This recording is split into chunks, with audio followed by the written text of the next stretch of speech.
pagi hari ini silakan lihat di sekeliling kalian apakah ada yang kotor.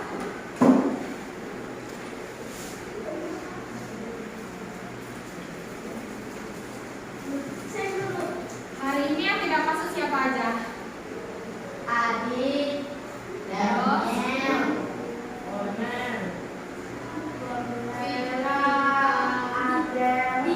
Tika kemana? Bukan Tika dimasuk?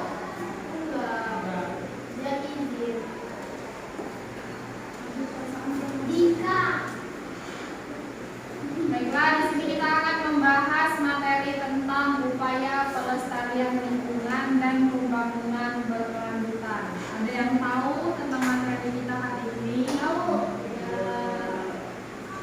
Tidak? Yang tahu apa? Coba Dika apa? Coba apa?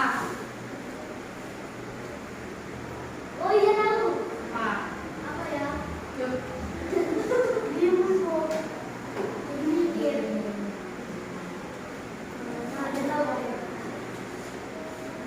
Sebelum kita lanjut ke pembelajaran kita pada pagi hari ini, kita akan membacakan tujuan pembelajarannya. Yang pertama, memahami konsep pembangunan berkelanjutan. Yang kedua, menunjukkan kepedulian dan tanggung jawab terhadap kelestarian alam. Yang ketiga, mengambil tindakan nyata dan bertanggung jawab untuk melestarikan sumber daya alam. Ada yang tahu apa itu sumber daya alam? Apa?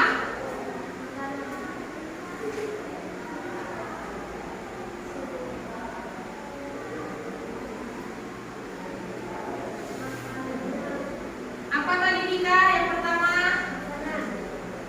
makanan memang termasuk sumber daya alam. Terus apa selain makanan?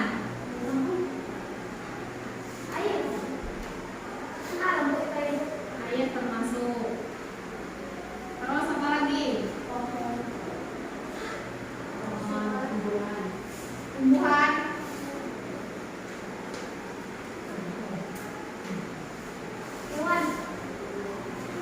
Hewan apakah termasuk sumber daya alam? Terus apa lagi? Selain air, tumbuhan yang termasuk di sumber daya alam. Pohon itu kan udah termasuk di tumbuhan. Apa? Sumber pangan memang sumber daya alam.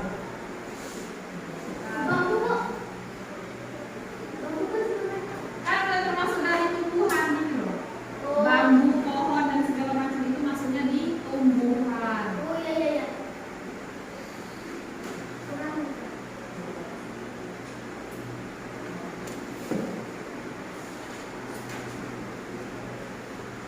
Lanjut.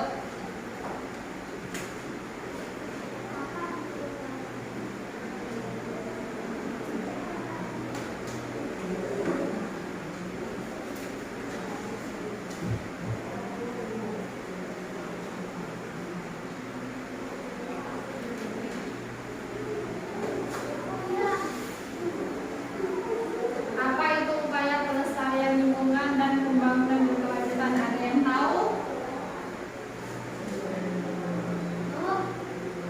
Apa itu upaya pelestarian lingkungan dan pembangunan berkelanjutan? Ada yang tahu?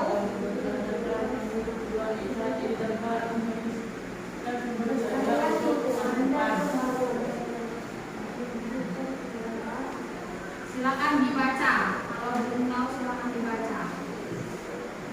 Pelestarian lingkungan dan pembangunan berkelanjutan ialah pembangunan itu berkelanjutan adalah cara memenuhi kebutuhan saat ini tanpa menghabiskan sumber daya untuk masa depan. Berarti pelestarian lingkungan dan pengembangan berkelanjutan itu dia berkembangnya itu secara berkelanjutan tanpa mempengaruhi sumber daya untuk masa depan. Nah, sumber daya untuk masa depan itu seperti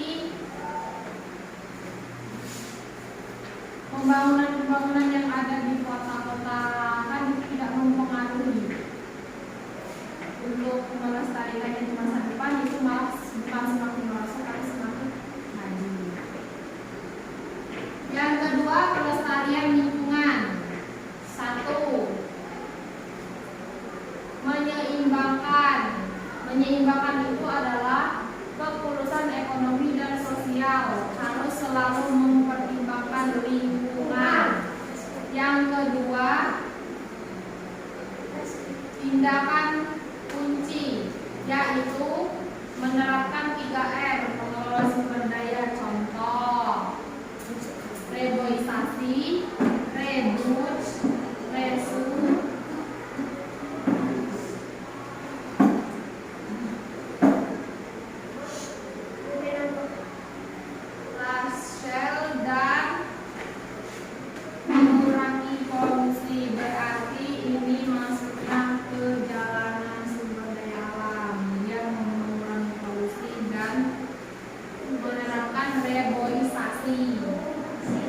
Contohnya adalah kayak depan itu. Kalau panas dia mengeluarkan debu, kalau hujan dia mengeluarkan air. Inilah yang dinamakan reboisasi. Paham? Yang ketiga, fisologi, yaitu tanggung jawab bersama untuk menjamin bumi tetap layak dihuni bagi semua agensi. Nah, berarti bumi ini gimana caranya kita para umat manusia agar tetap menjaganya biar tetap layak dihuni.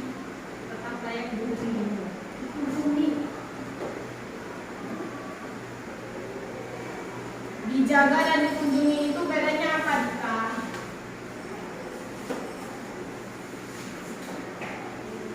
Dijaga, dikunjungi.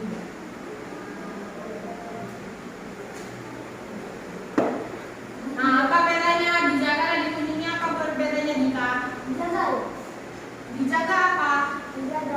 Dijaga itu seperti apa?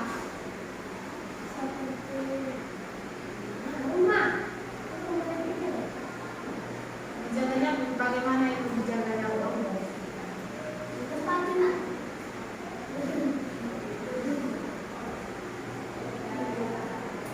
Terus lanjut.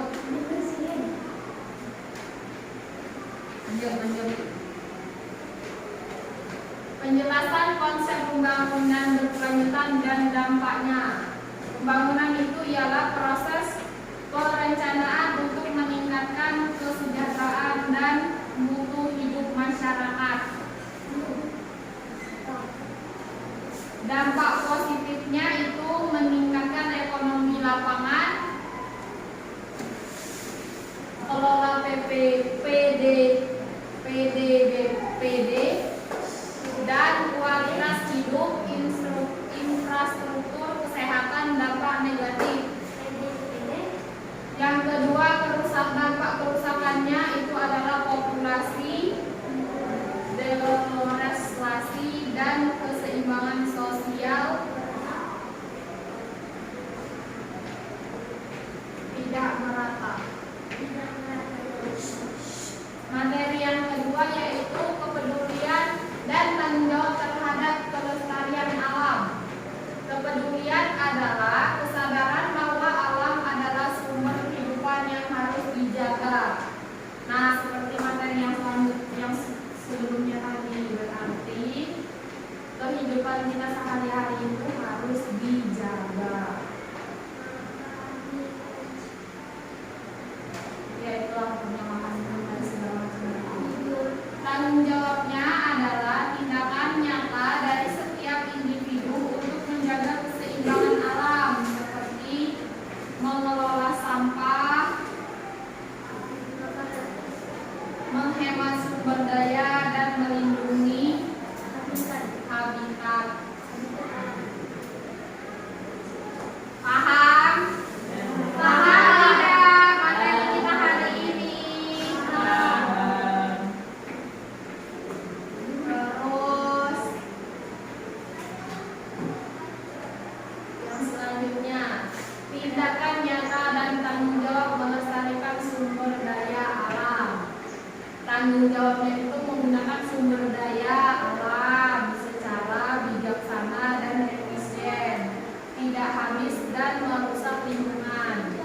tindakan nyatanya.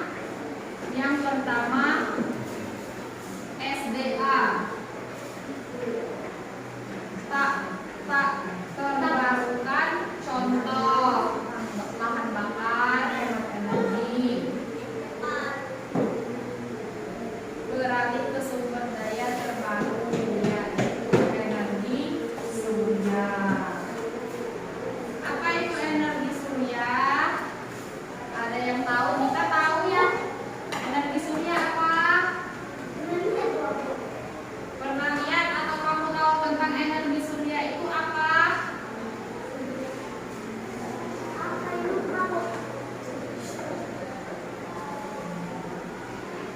Tahu? Kalau tidak tahu, energi surya itu seperti listrik. Kan itu menggunakan energi surya, jadi dia zamannya sudah canggih. Tahu? Ya. Yang kedua, SDA terbarukan. Contohnya air dan bulan. Air, hemat penggunaan air seperti air bulan. Ya, kalau ada bulan dia banjir, positif dia tidak ada pembuangannya. Yang ketiga, hutan melakukan reboisasi dan menerapkan sistem tebang pilih. Berarti di hutan itu tidak diperbolehkan untuk menebang pohon-pohon secara bebas. Berarti sistem tebang pilih itu diterapkan di seluruhnya. Tidak boleh asal tebang seperti pohon-pohon liar itu tidak boleh asal tebang karena akan berakibat pencemaran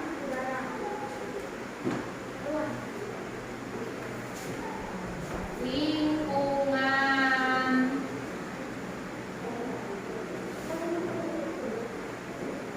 Paham?